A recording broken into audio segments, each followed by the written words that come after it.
بسم الله الرحمن الرحيم. வரஹ்மத்துல்லாஹி வபரகாத்துஹு. அன்பிற்குரிய சகோதர சகோதரிகளே, நீங்களும் ஆலிம்களாகலாம் என்ற தினசரி பாடத்தில் வெள்ளி சனி ஆகிய 2 நாட்கள் திருக்குர்ஆன் வசனத்தினுடைய நேரடி தமிழாக்கத்தை பார்த்து வருகிறோம். நேற்றைய தினம் சூரத்துல் பக்ராவுடைய 188வது வசனத்தின் ஒரு சிறு பகுதியை நம்ம பார்த்தோம். என்ன பார்த்தோம்னு கேட்டால், வலா தஅகுலு அம்வாலக்கும், உங்களுடைய செல்வங்களைன்னா ஒருவர் மற்றவரின் செல்வங்கள்னு அர்த்தம். உங்கள் செல்வங்களை சாப்பிடாதேன்னு அர்த்தம் செய்யக்கூடாது. அப்படி தான் சொல்லுவாங்க அரபியில். ஆனால் அதுக்கு என்ன அர்த்தம்? ஒருவர் மற்றவரின் செல்வங்களைன்னு அர்த்தம். இந்த மாதிரி வர்ற இடங்கள் பூரா அந்த அர்த்தம் தான். வலா தஅகுலு அம்வாலக்கும், ஒருவர் மற்றவரின் செல்வங்களை சாப்பிடாதீர்கள்னா பயன்படுத்தாதீர்கள். பைனக்கு, உங்களுக்கு மத்தியில், பில் பாத்திலி, அநியாயமான முறையில் நீங்கள் சாப்பிட்றாதீங்க. இது குறித்து ரிலேட்டிவான சில ஹதீஸுகளையும் நம்ம நேற்றைய தினம் பார்த்துட்டோம். இப்படி அடுத்தவன் சொத்தை ஒருத்தன் எடுத்துக்கொள்வதாக இருந்தால் அவனாக எடுத்துக்கிற முடியாது. உலகத்தில் அதுக்கு என்ன செய்யணும்னு கேட்டால், ஒவ்வொரு காலகட்டத்திலையும் ஒரு ஆட்சி அதிகாரம், ஒரு பஞ்சாயத்து, கிராம பஞ்சாயத்து நம்ம இருக்கும்.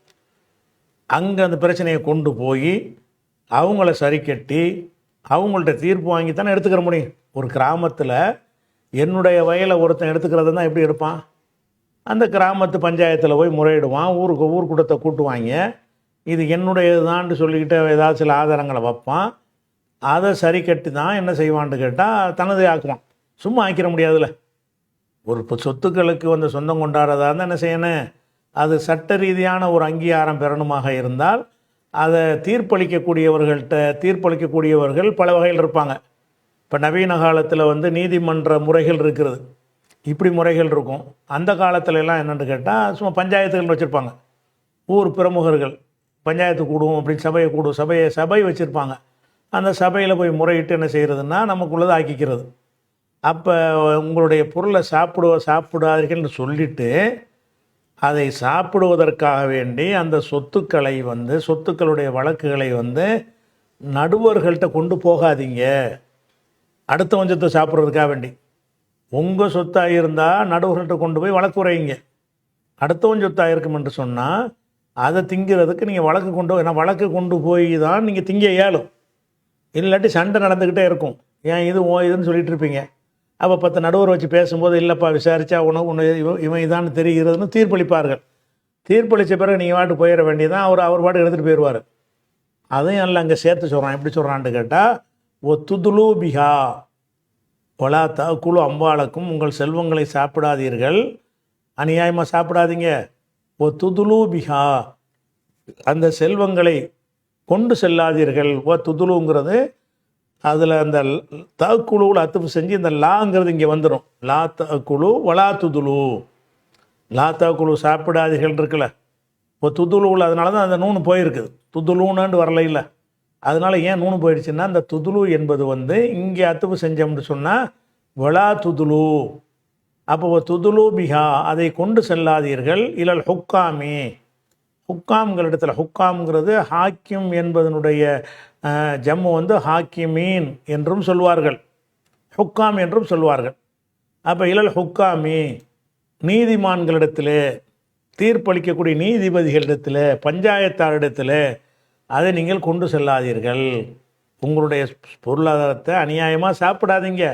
அந்த சொத்துடைய பிரச்சனையை ஹாக்கிம்கள்கிட்ட கொண்டு போகாதீங்க. எது கொண்டு போகாதீங்கன்னு கேட்டால், லிதாகுலு ஃபரீகம் மின் அம்வாலின் நாஸி பில் இஸ்மி, பிறருடைய செல்வங்களில் ஒரு பகுதியை, ஃபரீக்னா ஒரு பகுதி, அம்வாலின் நாஸினா மக்களுடைய செல்வங்கள், பிறருடைய செல்வங்களில் ஒரு பகுதியை, பில் இஸ்மி பாவமான முறையில் சாப்பிடுவதற்காக, லிதாகுலு நீங்கள் சாப்பிடுவதற்காக, ஃபரீக்கன் ஒரு பகுதியை, மின் அம்வாலின் நாஸி மக்களுடைய செல்வங்களில் ஒரு பகுதியை நீங்கள் சாப்பிடுவதற்காக. எப்படி சாப்பிடுவதற்காக? பில் இஸ்மி பாவமான முறையில். அப்போ பாவமான முறையில் பிறருடைய பொருளை சாப்பிடுவதற்காக வேண்டி அந்த பிரச்சனையை ஹாக்கிம்கள்கிட்ட கொண்டு போகாதீங்க. உங்கள் சொத்தை உங்களுக்குரியதை ஆக்குவதற்கு ஹாக்கிம்கிட்ட போங்க. இந்த சொத்து உங்கள் இது அடுத்தவன் தரமாட்டேங்கிறான். அப்போ நீதிபதிகிட்ட போய் என்னுடையதான் நீங்கள் வாதாடலாம். எதுக்கு வாதாடுறீங்க? உங்களுக்கு சொந்தமானதை உங்களுக்குரியதை ஆக்குவதற்காக வாதாடுறீங்க. இது மார்க்கத்தில் அனுமதிக்கப்பட்டது மட்டுமில்லை, உங்களுக்கு கடமை அது.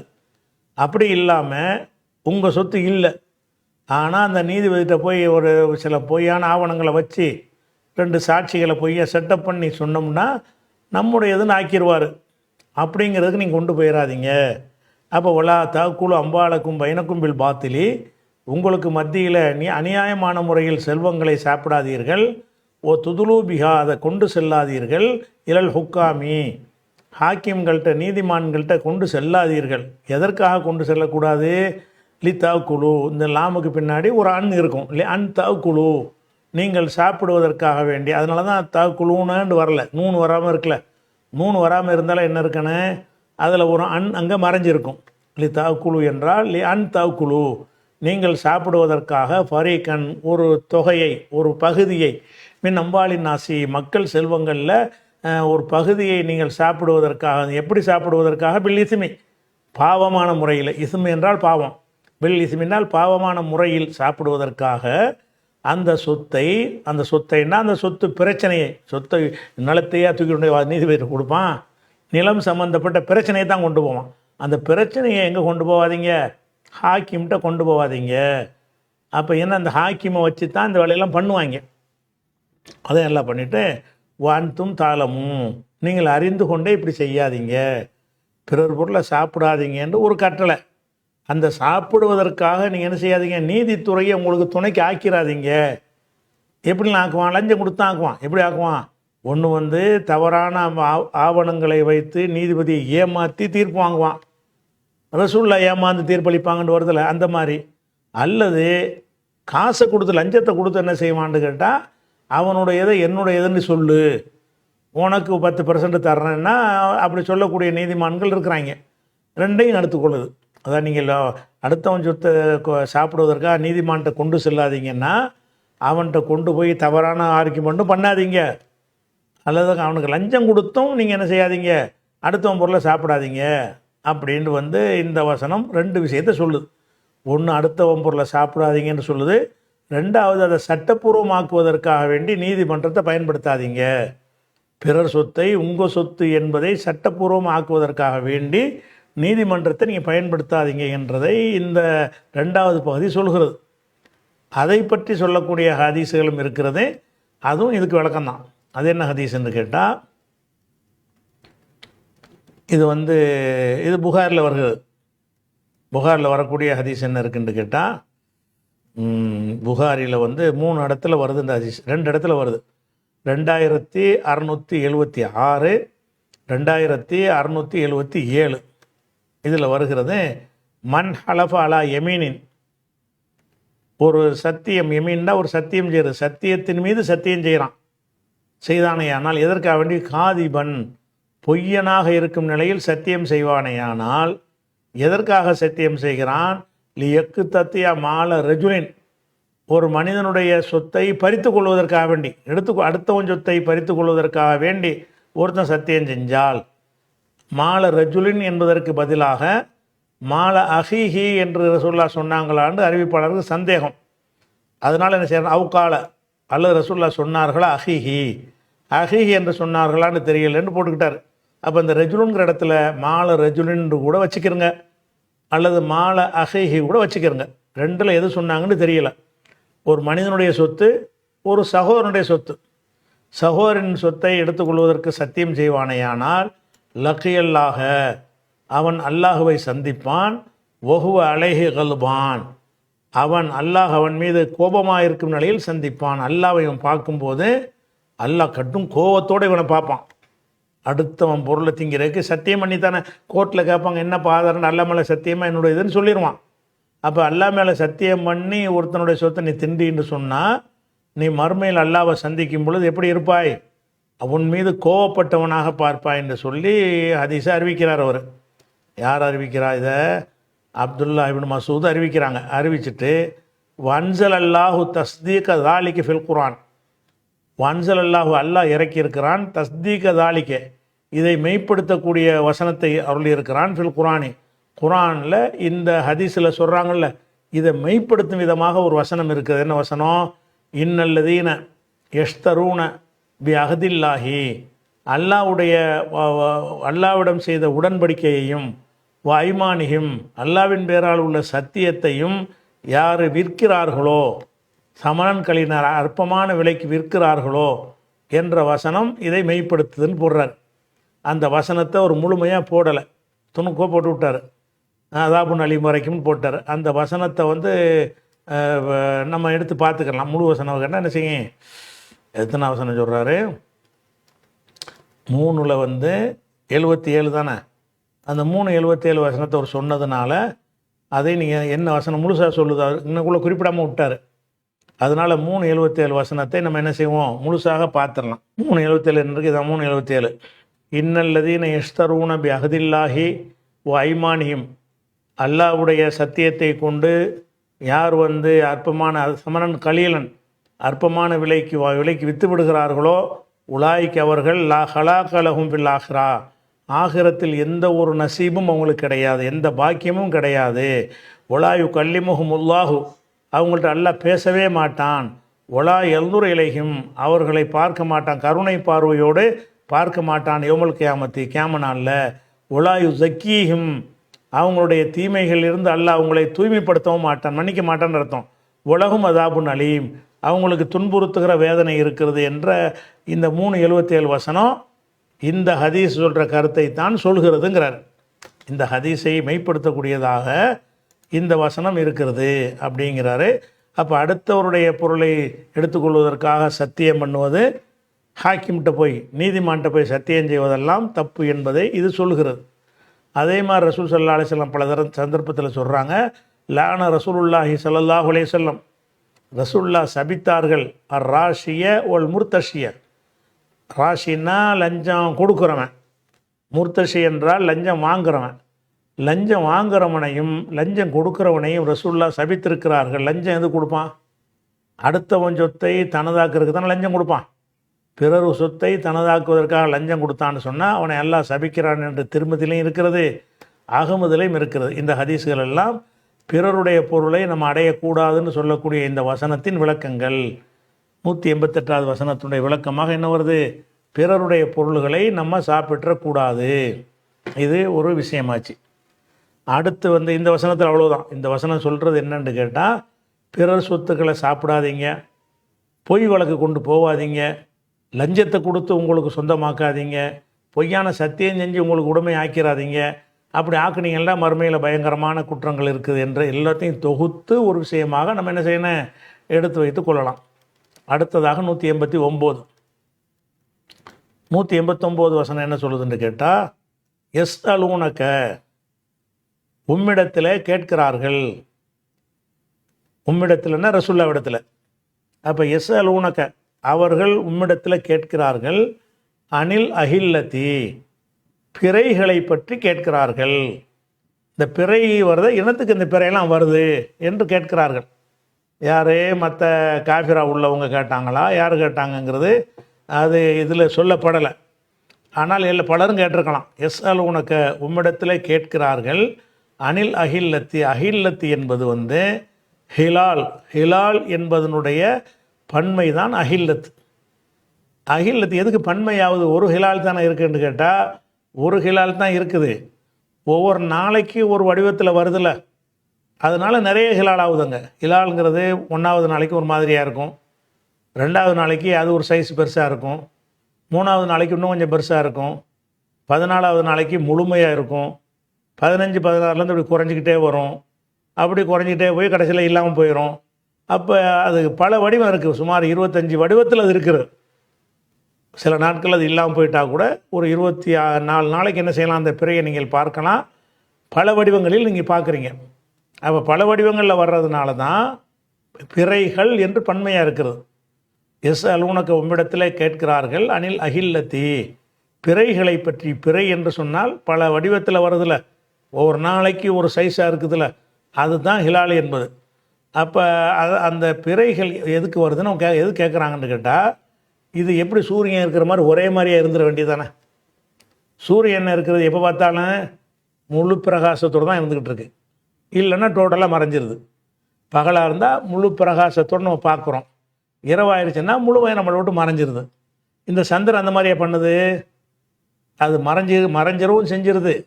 தெரிகிற நேரத்தில் எப்படி தெரியுதுன்னு கேட்டால், ஒரு நாளைக்கு ஒரு ஒரு ஒரு விரல் அளவுக்கு வருது, இன்னொரு நாளைக்கு 2 விரல் அளவுக்கு வருது, இன்னொரு நாளைக்கு 3 விரல் அளவுக்கு வருது, இன்னொரு நாளைக்கு 4 விரல் அளவுக்கு வருது. அப்படி ஒரு நாளைக்கு ஒரு அளவாக என்ன செய்கிறது? விரல் அளவுன்னா கண் பார்வைக்கு அது பிரம்மாண்டமான சைஸ், நம்ம கண்ணுக்கு அப்படி தெரியுது.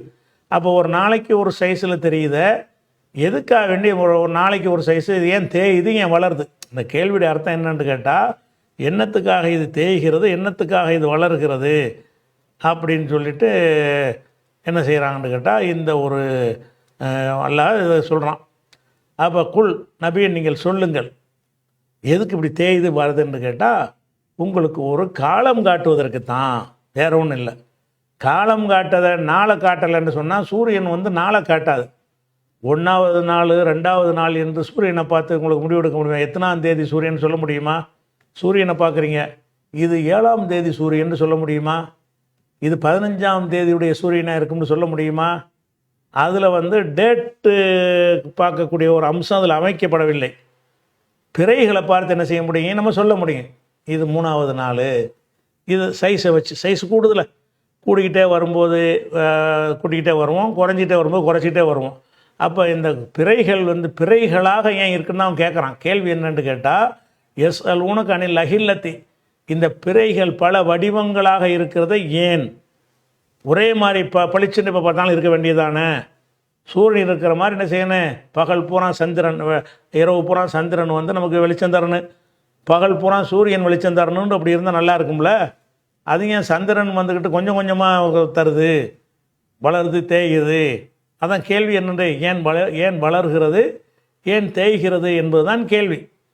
அப்போ குல் நபியை நீங்கள் சொல்லுங்கள், ஹிய அந்த பிறைகள் வளர்வது தேய்வதெல்லாம் மவாக்கியத்துல் இன்னாசி, மனிதர்களுக்கு காலம் காட்டிகள். மவாக்கியத்துனா வக்திலிருந்து உள்ளது, வக்துனா நேரம், வழங்குதா? வக்தில் இருந்து வந்து மீகாத் என்று சொன்னால் நேரம் காட்டக்கூடியது, அதனுடைய பன்மை சொன்னால் மவாக்கித்.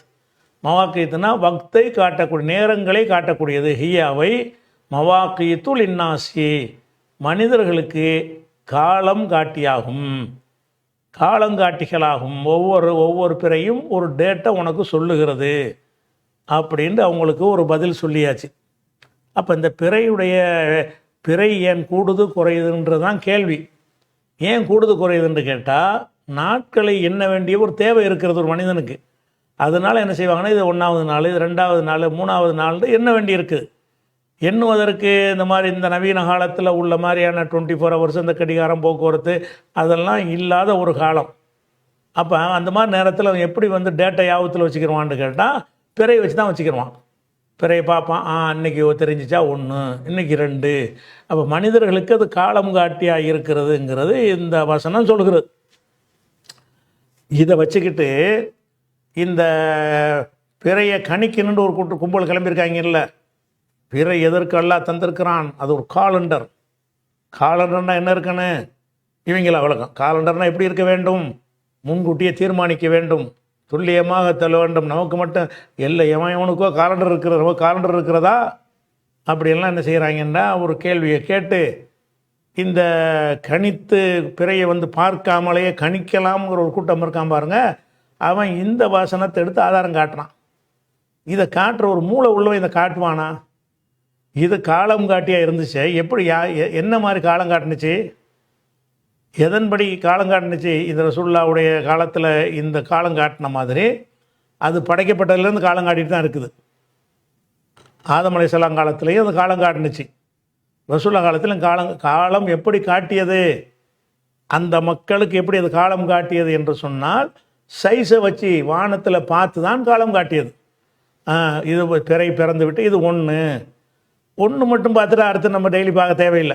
1 முடிவு பண்ணிட்டோம்னு சொன்னால் அப்புறம் ஒரு 29 வரைக்கும் வண்டி வேகமாக ஓடி போயிடும், பார்த்தாலும் பார்க்காட்டாலும்.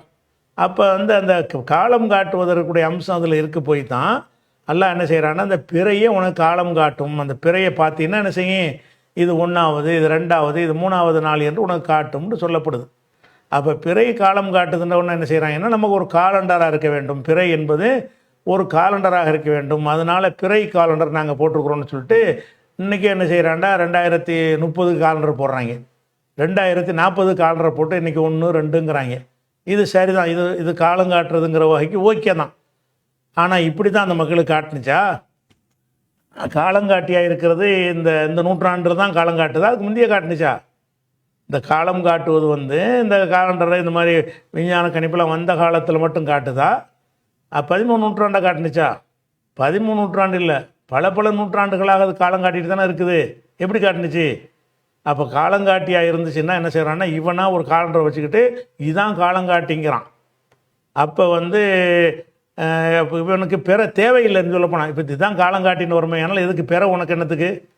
இது பிற ஏன் என்பதற்கு தான் இந்த கேள்வி ஏன் இது? எதுக்கு பிற பெருசாகுது, எதுக்கு சின்னதாகுதுன்னு கேள்வி கேட்குறான். எதுக்கு சின்னதாகுதுன்னு பெருசாகுதுன்னு கேட்டால், ஒரு நாள் ஜாஸ்தி ஆச்சுன்னு காட்டுது உனக்கு. இன்னும் கொஞ்சம் ஏன் பெருசாகுது ஏன் போகுதுன்னு கேட்டால், இன்னும் ஒரு நாள் அதிகமாகிடுச்சின்னு காட்டுது. இன்னும் கொஞ்சம் ஏன் பெருசாக போகுதுன்னு கேட்டால், இன்னும் ஒரு நாள் அதிகமாகுதுன்னு காட்டுது. அப்புறம் இன்னும் கொஞ்சம் குறையுதுன்னு கேட்டால், இன்னும் ஒரு நாள் அதிகமாகுதுன்னு காட்டுதுன்னு குறையிற தேய்பிறையில் இப்படிங்கிற வகையில்.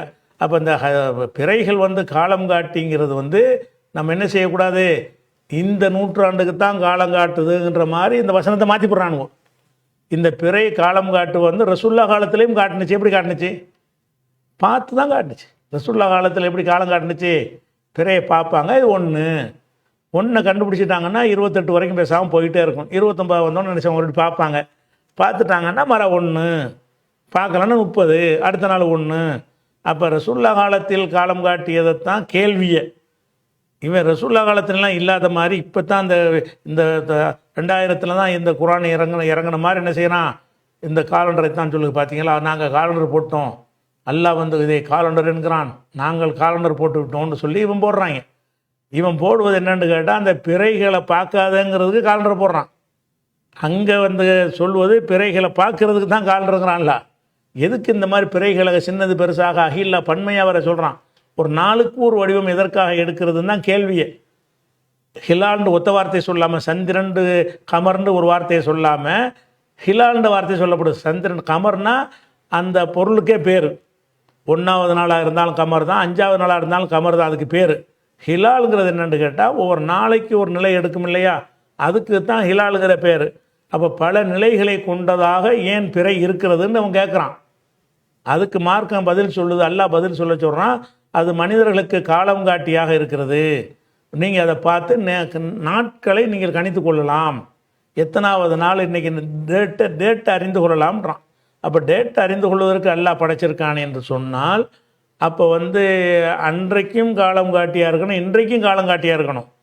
அப்போ தான் அந்த குரான் மெய்யாகும். இப்போ என்ன செய்கிறான்னா, 1400 வருஷமாக அது காலம் காட்டவில்லை.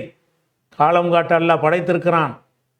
நம்ம எந்த யூத கிறிஸ்தவர்களுக்கெல்லாம் காலண்டர் இருக்கிற, நம்ம காலண்டர் இல்லை, இதோ நாங்கள் காலம் காட்டுறோன்னு இவன் சொன்னான்டா. அப்போ என்ன அர்த்தம்? 14 நூற்றாண்டாக அந்த பிறைகள் மக்களுக்கு காலம் காட்டலை. இப்படி இவங்க மாதிரி காட்டலை. இல்லை, பேரை பிறக்கிறதுக்கு முன்னாடி 1 வருஷத்துக்கு முன்னாடியே 1 மாதத்துக்கு முன்னாடி அறிவிச்சிட்டு இருந்தாங்களா? பார்த்துட்டு தான் முடிவெடுத்தாங்க. அப்போ பார்த்து தான் முடிவெடுக்கணும் என்பதைத்தான் இது காட்டுகிறது. பிறை பார்த்து நோன்பு வையுங்கள், பிறை பார்த்து நோன்பை விடுங்கள் என்பதெல்லாம் இதனுடைய விளக்கம்தான் இது. ஏற்கனவே இந்த ஃபமன் ஷஹித மின் குமுர் ஷஹரஃபல் யசுமுஹுன் இருக்குல்ல, ரமலான் மாதத்தை அடைந்தவர் நோன்பு வைக்கட்டும்னு அதுக்கு விளக்கமாக உங்களுக்கு சொல்லிட்டோம், பிற பார்க்குற அவசியத்தை பற்றி. அதைத்தான் இது பேசுறதே தவிர, இது நம்மளாக ஒரு காலண்டரை உண்டாக்கி கொள்வதை பற்றி பேசலை, அதுக்கு எதிராக பேசுகிறது. இது அன்றைக்கு காலம் காட்டியாக எப்படி இருந்துச்சு, மக்கா காப்பீர்கள் கேட்குறான், இது என்ன இன்றைக்கி சின்னதாக இருக்குது நாளைக்கே பெருசாக இருக்குண்டு, அட இன்றைக்கி 1 நாளைக்கு 2 போட அதான காரணம்னு அதான அதுக்கு அர்த்தம். பிறைகள் காலங்காட்டியாக இருக்குன்னு என்ன அர்த்தம்னு கேட்டால், ஒவ்வொரு சைஸு வளருவதும் தேய்வதும் ஒரு நாளுக்கு அதிகரிப்பதை காட்டுகிறது, அதான அர்த்தம். இது ஒரு விஷயம். அதனால் இந்த காலண்டர் கூட்டத்துக்கு மரணடியாக உள்ள இந்த வசனத்தையே காலண்டருக்கு உள்ள ஆதாரமாக கொண்டாந்து காட்டுறாங்க. சரி, எஸ்ஆலூன் கனில் அகில்லத்தி, பிறைகளை பற்றி உம்மிடத்தில் கேட்கிறார்கள். குல் நபி, நீங்கள் சொல்லுங்கள், ஹிய அவை மவாக்கீத்துல் இன்னாசி, மக்களுக்கு நாட்காட்டியாக இருக்கிறது, வல் ஹஜ்ஜுக்கும் நாட்காட்டியாக இருக்கிறது. ஹஜ்ஜிங்கிறது சொல்ல வேண்டிய தேவையில்லை. மக்களுக்கு நாட்காட்டி என்பதில் எல்லாமே அடங்கிடும். நோன்பையும் காட்டும், ஹஜ்ஜையும் காட்டும், எல்லாத்தையும் காட்டும். அந்த ஹஜ்ஜிங்கிறது ஒரு முக்கியத்துவம் வாய்ந்ததாக இருக்கிறதுனால அதையும் சேர்த்து இப்படி சொல்கிற வழக்கம் இருக்குது. இந்த ஹஜ்ஜிக்கு மட்டும் பிரத்தியமாக ஒன்றும் காட்ட போகிறதில்ல. அது ஹஜ்ஜிக்கும் காட்டும், எல்லா நாட்களுக்கும் காட்டும்னால ஹஜ்ஜிக்கும் காட்ட தானே செய்யும். மவாக்கியத்தில் என்னாசி என்பதிலே என்ன செய்வாங்க, அதில் அடங்கிறோம். சில விஷயங்கள் வந்து எல்லா பாஷைகளையுமே ஒரு முக்கியத்துவம் வாய்ந்த ஒரு விஷயமாக இருந்தால் என்ன செய்வாங்கன்னு கேட்டால் அவரை பிரத்யேகமாக குறிப்பிட்டு சொல்லுவாங்க. ஒரு ஊரில் வந்து என்ன செய்கிறாங்கன்னா ஒரு 1000 பேர் வசிக்கிறாங்க. அந்த 1000 பேரை விருந்து கூப்பிட்றீங்க. 1000 பேர் வந்துட்டாங்க. 1000 பேர் வர்றதோட அந்த ஊர் தலைவர் இருப்பார், அவர் வந்துட்டார். நம்ம என்ன சொல்லுவோம், மக்கள்லாம் வந்துட்டாங்க, தலைவர் வந்துட்டாங்க. தலைவர் தான் அதில் அடங்கிடுவார. 1000 பேரை கூப்பிட்றீங்க, 1000 பேர் வந்துட்டான், தலைவரும் வந்துட்டார். நீங்கள் என்ன சொன்னால் போதும், எல்லோரும் வந்துட்டாங்கன்னு சொன்னால் போதும். ஆனால் நீங்கள் என்ன சொல்லுவீங்க, எல்லோரும் வந்து விட்டார்கள், இந்த தலைவர் வந்து விட்டாருப்பீங்க. அது ஏன் இந்த தலைவரை சொல்கிறது தான் எல்லாரும் தான் அவர் இருப்பார், எல்லாரும் என்பதில் அவர் அடங்கிடுவார அப்படின்னு இருந்தாலும் இப்படி சொல்கிற வழக்கம் இருக்கா இல்லையா? உலகத்தில் உள்ள எல்லா மொழிகள்லையும் இருக்கிறது. எல்லா மொழிகளையும் என்ன இருக்குது, அதில் உள்ள அடங்கி இருந்தாலும் அதை முக்கியத்துவப்படுத்தி சொல்வதற்காக என்ன செய்வாங்கன்னு கேட்டால், மலக்குமார்களை யார் பகைத்து கொள்கிறானோ, ஜிப்ரீலை பகைத்து கொள்கிறானோன்னு அல்லாஹ் சொல்லுவான். அப்போ மலக்கை பகைக்கக்கூடாது, குறிப்பாக ஜிப்ரீலை பகைக்கக்கூடாது. அதே மாதிரியான ஒரு அடிப்படையில் ஹஜ்ஜிங்கிறத முக்கியத்துவப்படுத்தி சொல்லப்படுதே தவிர, இந்த ஹஜ்ஜிங்கிற வார்த்தை இல்லாட்டா கூட அது மனிதர்களுக்கு காலம் காட்டி என்பதில் ஹஜ்ஜி அடங்கிரும். நோன்பு அடங்கிரும், ஹஜ்ஜி அடங்கிரும், எல்லா விதமான நாட்களும் அதில் என்ன செஞ்சிடும், அடங்கிவிடும். அந்த ஹஜ்ஜி எதுக்கு சொல்கிறேன்னா, அது அந்த மக்களுக்கு ஒரு முக்கியத்துவம் வாய்ந்ததாக இருந்ததுனால அந்த அந்த அரபுகள் ஹஜ்ஜி செஞ்சாங்கல்ல, அவங்க வாழ்க்கை ஹஜ்ஜை வச்சு தானே இருந்தது. அதனால் இந்த ஹஜ்ஜை ஒட்டி உள்ள 3 மாதத்தை வந்து புனித மாதம்னு வாங்கி வச்சுருந்தான். இஸ்லாம் வந்து ஆக்கலையே, அதுக்கு முன்னாடியே தான் புனித மாதம்னு வச்சு தானே இருந்தாங்க. அந்த ஹஜ்ஜுடைய சீசனில் தான் என்ன செய்ய மாட்டான், யாரும் சண்டைக்கு போக மாட்டானுவோ. அவ்வளோ முக்கியத்துவமான துல்காதா துல் ஹஜ்ஜி வந்துருச்சு, முஹர்ரம் வந்துருச்சுன்னா அந்த 3 மாதமும் என்ன செய்ய மாட்டான், ஆயுதம் தூக்கவே மாட்டான், யாரும் சண்டைக்கு போக மாட்டான். அப்போ அந்த மாதிரியான சந்தைகள் நடக்குவது, வியாபாரம் நடத்துவதெல்லாம் அந்த மாதத்தில் நடக்கும். அவனே அது முக்கியத்துவம் வாய்ந்ததாக கருதி இருந்ததுனால தான் ஹஜ்ஜை என்ன செய்யப்படுது, முக்கியத்துவப்படுத்தி சொல்லப்படுகிறது. அப்போ குல் நபி நீங்கள் சொல்லுங்கள், ஹிய மவாக்கியத்தில் இன்னாசி, அது மனிதர்களுக்கு காலம் காட்டுகிறது. ஒல் ஹஜ்ஜிக்கும் காலம் காட்டுகிறது, ஹஜ்ஜையும் காட்டுது. ஹஜ்ஜி வந்துருச்சு, இது 9 நாள், இது அரஃபா, இது அப்படி எல்லாத்தையும் காட்டுகிறது. அப்போ இந்த ஒரு பாயிண்டை வந்து அல்லாஹ் என்ன செய்கிறான்னா பிறையை பற்றி ஒரு பதிலை சொல்லிடுறான். அடுத்து அதே தொடர்ச்சியாக ஒலைசல் பிர் என்றால் நன்மை, நன்மை என்பது கிடையாது. பி அன் தஅத்துல் புயூத்த, வீடுகளுக்கு நீங்கள் வருவது, மின் லுஹூரிஹா, அதனுடைய மேற்புறம் வழியாக. லஹர்னா முதுகுக்கு சொல்கிறது, லஹர்னா இது முதுகுக்கு வந்து லஹரும்பாங்க. வீட்டுடைய முதுகுங்கன்னா கூரையை சொல்லுவாங்க. வீட்டில் லஹருன்னா எதை சொல்லுவாங்க, இந்த வீட்டுக்கு ரூஃப் இருக்குல்ல மேலே, அந்த ரூஃபை என்ன செய்வாங்கன்னா லஹரும்பாங்க. மனுஷனுக்கு லஹருன்ற எதை சொல்லுவாங்கன்னா முதுகை சொல்லுவாங்க. அதானே குனிஞ்சவன அதானே மேலே இருக்குது. அப்போ லுஹூர்னா முதுகு பக்கம். அப்போ லைசல் பிர்ரு, நன்மை என்பது கிடையாது. பி அன் தஅத்துல் புயூத்த, வீடுகளுக்கு நீங்கள் வருவது. தஅத்தூன என்று இருக்கும், அன் வந்ததுனால இந்த நூன் இல்லை. பி அன் தஅத்துல் புயூத்த, வீடுகளுக்கு நீங்கள் வருவது. மின் லுஹூரிஹா, அதன் மேற்புறங்கள் வழியாக வீட்டுக்கு வருவது நன்மை இல்லை. இது எதுக்கு இதை சொல்லப்படுதுன்னு கேட்டால், இதுக்கு உள்ள விஷயம் வந்து ஹதீஸில் வழக்கமாக வருது. என்ன வருதுன்னு கேட்டால், புகாரில் 1803 ஹதீஸ். அதில் பராபின் ஆசிபு சொல்கிறாங்க, நசலத் ஹாதிஹில் ஆயத்து ஃபீனா. ஜாபிர் இல்லான்னு சொல்கிறாங்க, பராபின் ஆசிப் சொல்கிறாங்க, நசலத்து ஹாதிஹில் ஆயத்து ஃபீனா, இந்த வசனம் வந்து ஃபீனா, எங்கள் விஷயமாக இது இறங்கியது. எங்கள் விஷயமாக என்ன விஷயம்னு விளக்குறார். காணத்தில் அன்சாரும், அன்சாரிகளாகிய நாங்கள் இருந்தோம். இவர் அன்சாரியை சேர்ந்தவர், பராபின் ஆசிப் என்பவர் மதீனாவிலேருந்து உள்ள ஒரு ஆள்.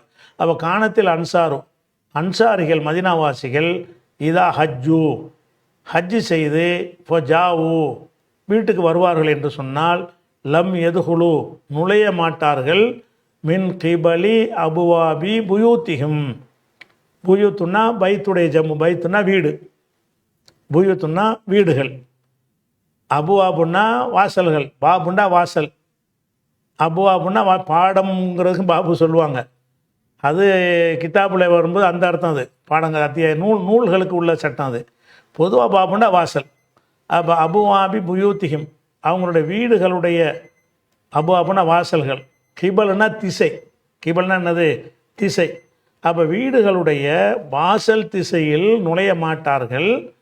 ஒலாக்கின் மின் லுஹூரிஹா, அதனுடைய மேற்புறத்திலிருந்து தான் ஓட்டை பிரிச்சுட்டு இறங்குவாங்க. ஒலாக்கின் மின் லுஹூரிஹா, அதனுடைய வீடுகளுடைய முகடு வழியாகத்தான் உள்ளே இறங்குவார்கள். அதாவது நம்ம ஹஜ்ஜி செஞ்சுட்டு வீட்டுக்கு வந்தோம்னு சொன்னால், நம்ம ஒரு புனிதமான ஒரு காரியத்தை செஞ்சுட்டு வந்திருக்கிறோம், அந்த மாதிரி செஞ்சுட்டு வீட்டில் வாசல் வழியாக நம்ம போகக்கூடாது. வீட்டுக்கு மேலே மூடு இருக்கும்ல, அதை ஓட்டை பிரிச்சுக்கிட்டு அதன் வழியாகத்தான் இறங்கணும் என்ற ஒரு சடங்கை அன்றைக்கு வைத்திருந்தார்கள் அன்சாரிகள். அன்சாரிகள் ஹஜ்ஜி செய்வாங்கள்ல, அவங்க காஃபிராக இருக்கும்போதும் கூட ஹஜ்ஜி செஞ்சுட்டு இருந்தாங்க. இஸ்லாத்துக்கு வந்த பிறகும் செய்கிறாங்க. அப்போ என்ன செய்வாங்கன்னா அந்த மாதிரி செய்வாங்க. அதை கண்டிச்சு தான் அல்ல இந்த வசனத்தை இறக்குறான். எப்படி வர்றான், நசலத்து ஹாதிஹில் ஆயத்து, இந்த வசனம் இறங்கியது ஃபீனா, எங்கள் விஷயமாகத்தான் இறங்கியது. அதை விவரிக்கிறார். எப்படி, காணத்தில் அன்சார்கள் இதா ஹஜ்ஜு, ஹஜ்ஜு செய்யும் பொழுது, ஃபஜாவு, அவர்கள் வரும்போது, லம் எதுகுலு, நுழைய மாட்டார்கள், மின் கிபலின்னா திசை, அபுவாபுனா வாசல்கள், வாசல் திசையில், புயூத்திகிம், வீடுகளுடைய வாசல் திசையில் நுழைய மாட்டார்கள், கதவை திறந்துக்கிட்டு உள்ளே வரமாட்டாங்க. வலாக்கின் என்றாலும் மின் லுஹூரிஹா, அதனுடைய முகடு வழியாகத்தான் என்ன செய்வார்கள், அவர்கள் வருவார்கள். இப்படி இருந்தார்கள். அப்போ தான் அந்த சம்பவத்தை விளக்குறாரு. அந்த விளக்கத்தை நம்ம இன்ஷா அல்லாஹ் அடுத்த வாரத்தை பார்ப்போம். இது வரைக்கும் வச்சுக்கிடுவோம்.